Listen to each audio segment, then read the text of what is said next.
Good day, dear listeners. Steve Prada here, the Management Blueprint podcast. And my guest here is Corey Jones, the CEO and co-founder of PrismWork, a culture assessment and consulting company in Texas. Corey, welcome to the show. Thank you, Steve. Very nice to be here. It's nice to have you. And I really wonder, what does it take to get into culture assessments and consulting and become an entrepreneur in that space? What attracted you to it?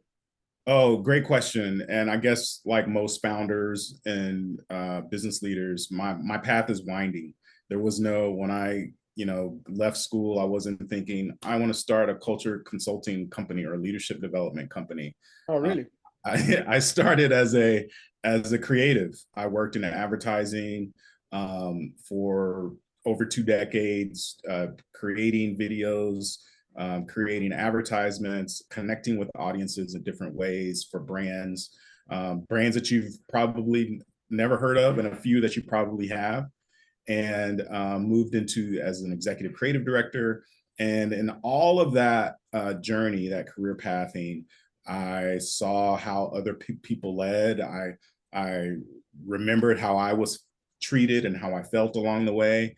And had a lot of lessons learned. And there was a lot of common experiences with myself and some of my peers in the corporate environment. And my goal in 2019, when I left corporate America, was to leave it better than I found it. So, I found that the best way to do that was to focus on leadership.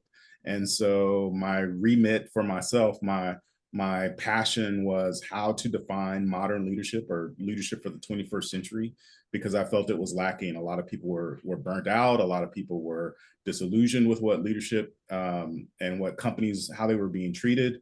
And then COVID happened. We had COVID. We had a lot of upheaval, racial strife with some murders in the U.S. of Ahmaud Arbery and George Floyd and Breonna Taylor, among others. And there was a lot of introspection and reflective thoughts in the corporate community of how we can be better, how we can do better. So it was right on time. It synced with my focus on leadership. And so, my whole focus, again, is, like I said, is to leave the corporate environment better than I found it, and to focus on leadership. And how we did that is we started talking to other leaders, leaning on our own experiences, talking to organizational behavioral experts and specialists, DEI consultants, other leaders, HR professionals.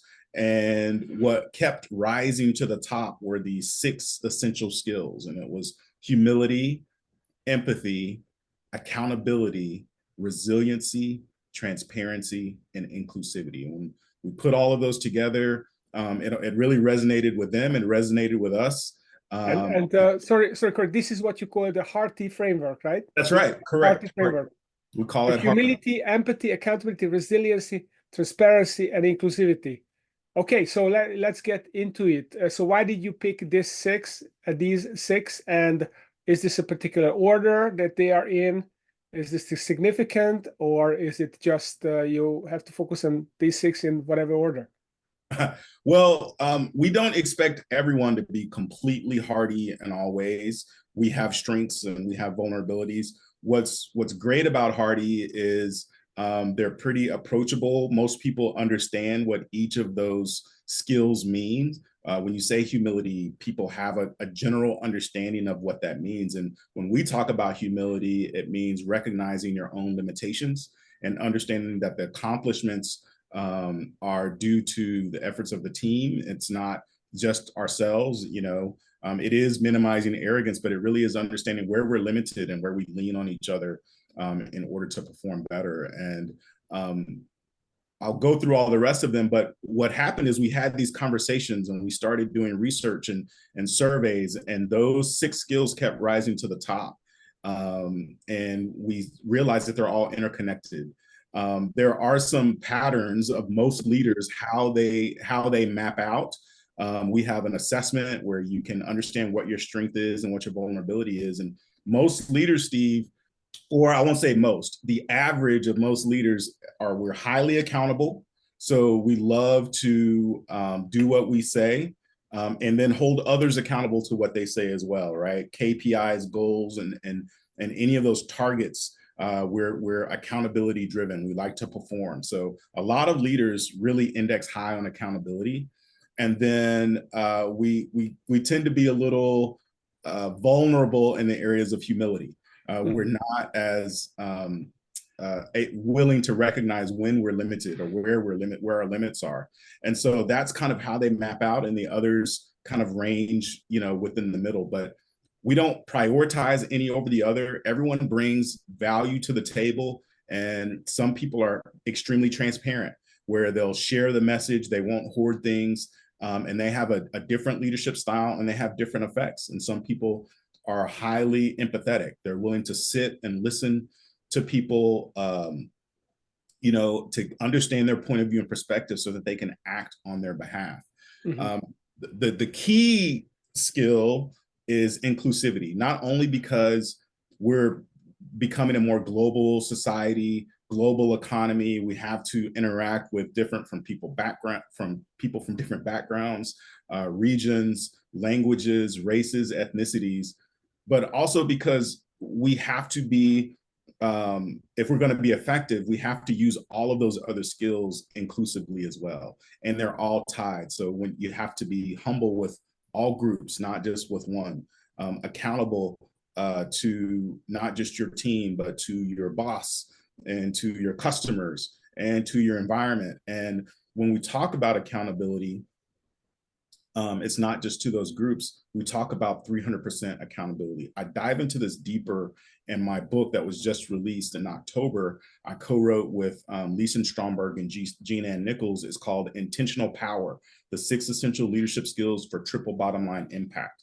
And when we talk about— Corey, let me ask you this. So these values or skills, are these, is this a requirement that all of the people individually exhibit them, or is it more of an organization that you have to have a predominance of these values or skills? Are these really skills, or some of them may be values? I don't know. I'm just— Yeah, so great question. They are certainly high in value and can be considered values. We have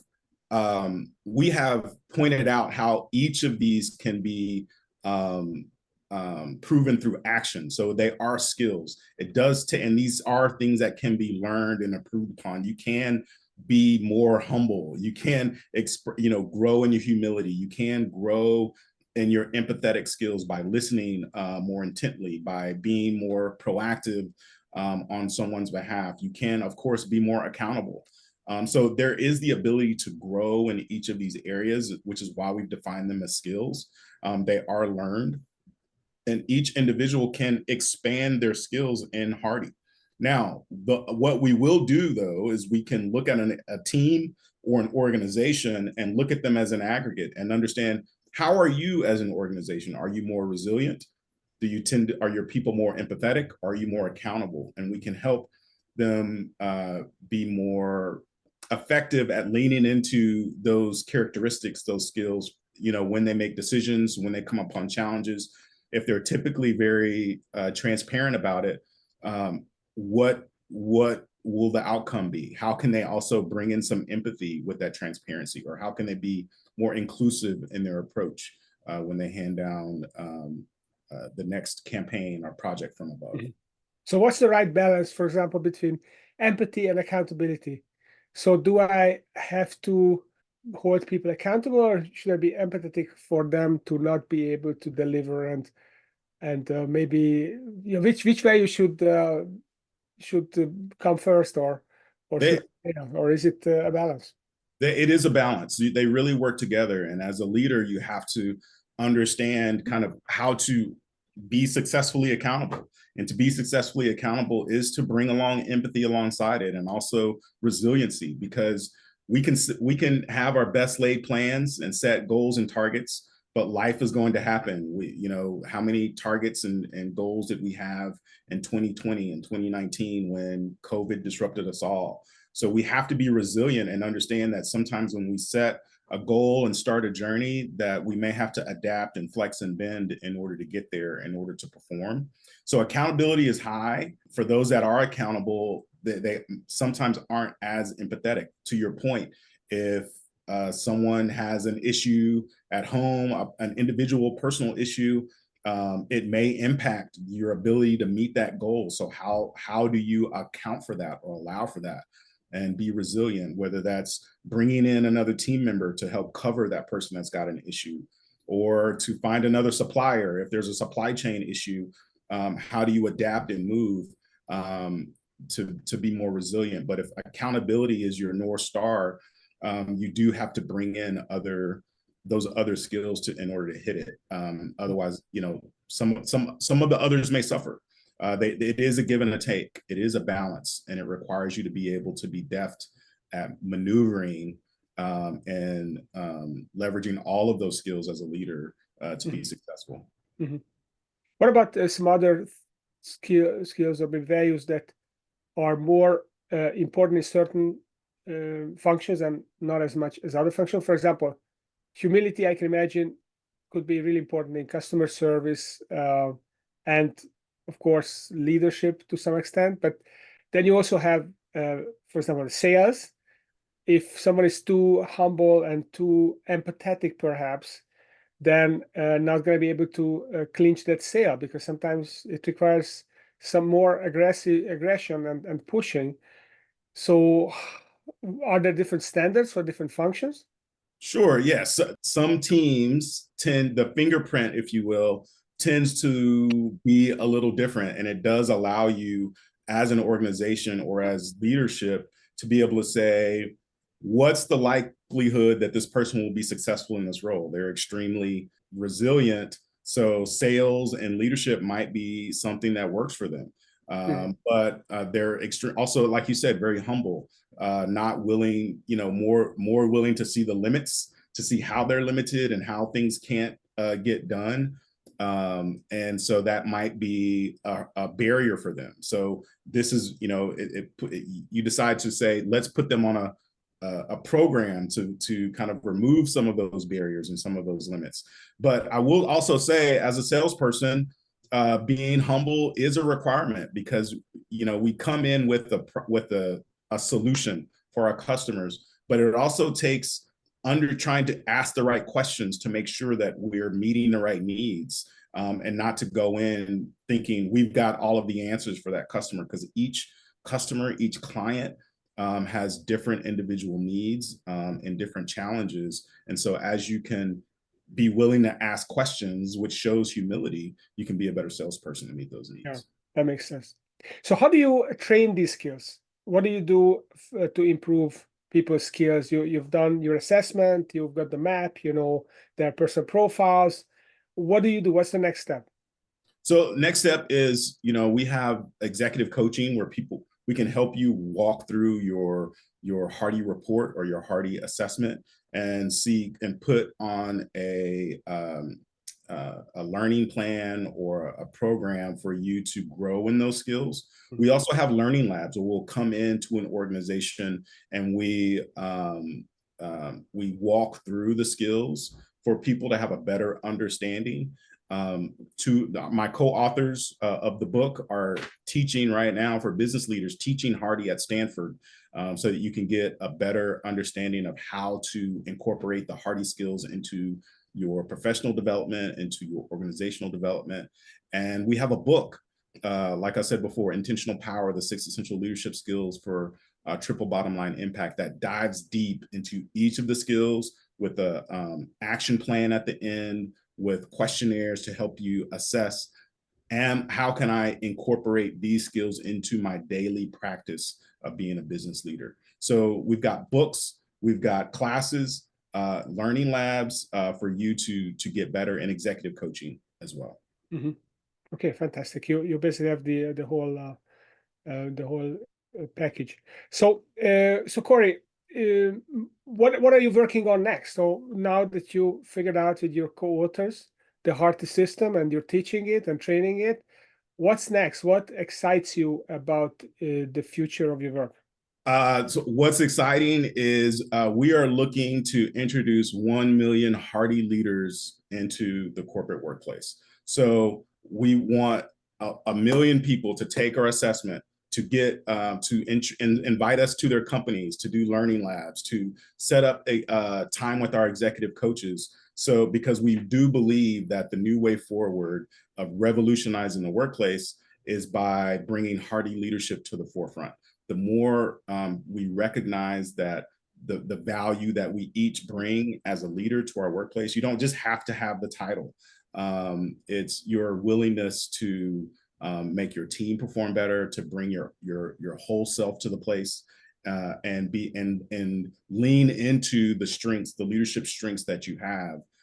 We can all be better. So when we have 1 million Hearti leaders, we feel that we've done a great thing, and so that is the push now, is to find and introduce 1 million Hearti leaders into the corporate workforce.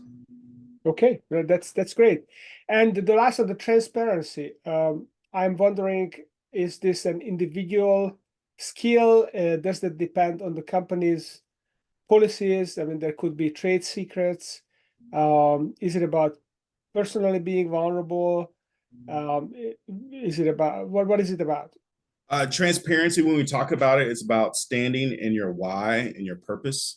It is about being willing to be vulnerable.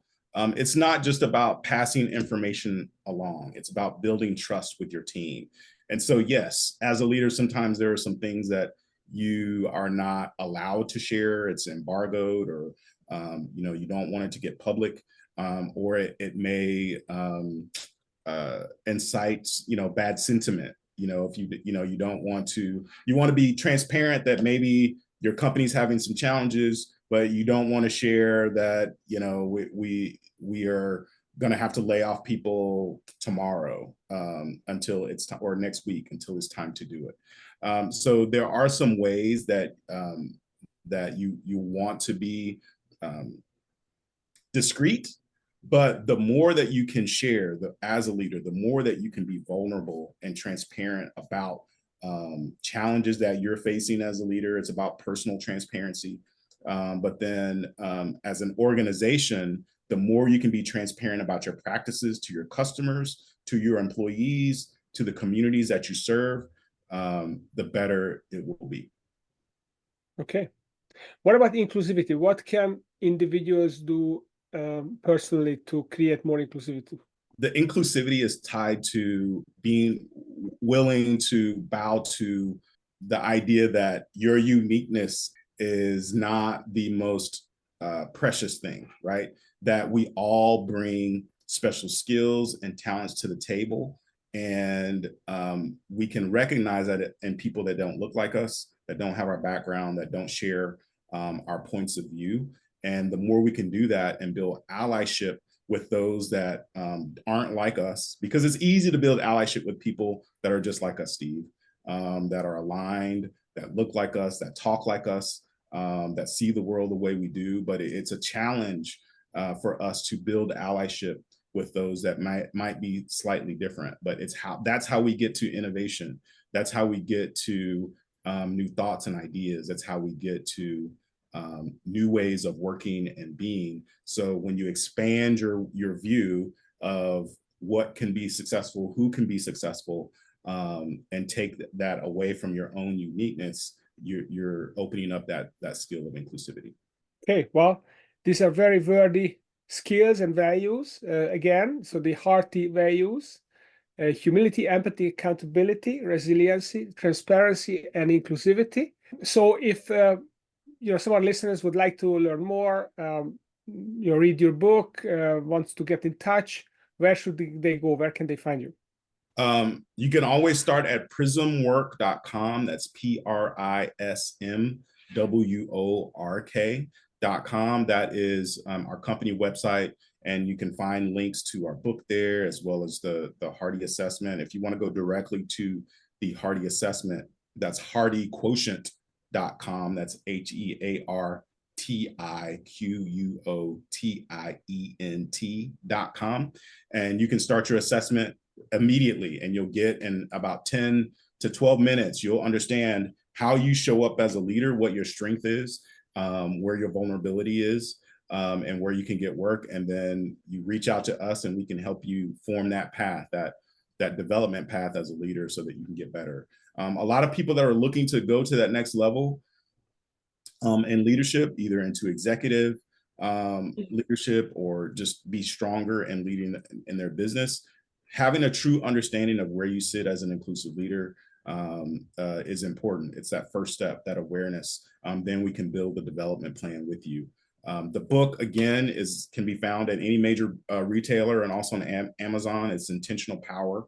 You can find out more about that at readintentionalpower.com, all one word. And help us get to 1 million Hearti leaders. Please reach out to me. You can connect with me on LinkedIn. We're also on LinkedIn at PrismWork or on Instagram. Thank you. Okay, that's fantastic. So I'm going to check out your test as well. Now I got curious about which of these 6 I'm falling down on, probably a couple. So thank you, Corey, for coming to the show and sharing the Hearti Leadership Framework with us. Thank you very much, Steve. I appreciate your time. Take care.